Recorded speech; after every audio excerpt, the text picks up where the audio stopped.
दोस्तों आज के हमारे इस वीडियो में हम आपको दिखाने जा रहे हैं कि द्रौपदी ने पहली सुहाग रात पांडवों में से किसके साथ मनाई थी। जी हाँ दोस्तों, अगर आप जानना चाहते हैं कि द्रौपदी ने अपनी पहली सुहाग रात पांडवों में से किसके साथ मनाई थी तो देखते रहिए हमारा ये वीडियो। दोस्तों हिंदू धर्म में महाभारत का एक अलग ही इतिहास है। महाभारत का नाम मुंह में आते ही आधे लोगों के दिल में भगवान कृष्ण तो आधे लोगों के दिल में दुर्योधन की तस्वीर आ जाती है। महाभारत का युद्ध आज तक हुए सभी युद्ध में महान माना जाता है। इसमें धर्म ने अधर्म पर विजय प्राप्त की थी, पर हर विषय में कोई न कोई प्रश्न जरूर छूट जाता है। वैसे ही कई प्रश्न इस महाभारत में छूट गए हैं जिनका उत्तर कई लोगों को नहीं पता। उनमें से ही एक प्रश्न ये है कि द्रौपदी ने पांडवों में किसके साथ सबसे पहले सुहागरात मनाई थी। इस बारे में कई लोगों ने पूछा है, इसीलिए आज हम आपको इस वीडियो में इसका जवाब देने वाले हैं। द्रौपदी का विवाह।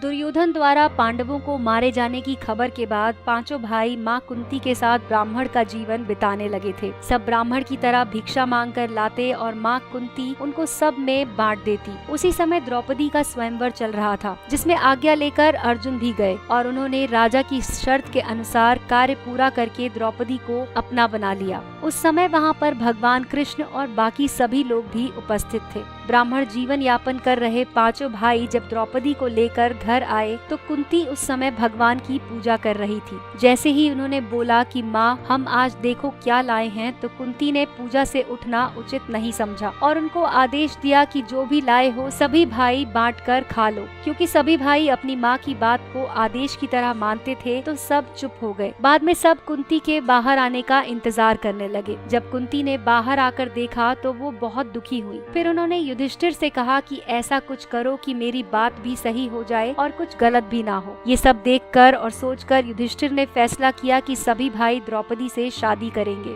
पर दोस्तों हिंदू धर्म में एक से ज्यादा शादी करना पाप माना जाता है, इसीलिए द्रौपदी के पिता को बहुत ही चिंता हुई। पर फिर ऋषि व्यास जी ने उनको बताया कि पूर्व जन्म में द्रौपदी ने भगवान शिव की तपस्या करके उनसे सर्वगुण संपन्न पति मांगा था। ये बात द्रौपदी ने 5 बार बोली थी। इसीलिए भगवान शिव ने वरदान दिया था कि तुमको अगले जन्म में 5 भरतवंशी पुरुषों से विवाह करना होगा। ये बात सुनकर द्रौपदी के पिता द्रौपदी की शादी पांचों भाइयों से करने को तैयार हो गए। सुहागरात का सच। दोस्तों द्रौपदी का सबसे पहले विवाह सबसे बड़े भाई युधिष्ठिर के साथ हुआ और रात को युधिष्ठिर के साथ सुहागरात मनाई। अगले दिन भीम के साथ हुआ और उनके साथ सुहागरात मनाई। उसी तरह अर्जुन, नकुल और सहदेव के साथ भी हुआ। जैसा कि सभी देवताओं को पहले पता था कि द्रौपदी को पिछले जन्म में 5 पतियों के साथ शादी होने का वर मिल गया है, तो कैसे दूसरे पति उसे स्वीकार करेंगे। भगवान शिव ने द्रौपदी को तपस्या से खुश होकर कन्या भाव अर्थात वर्जिन होने का वरदान दिया था। इसका मतलब कि द्रौपदी रोज नहाने के बाद कन्या भाव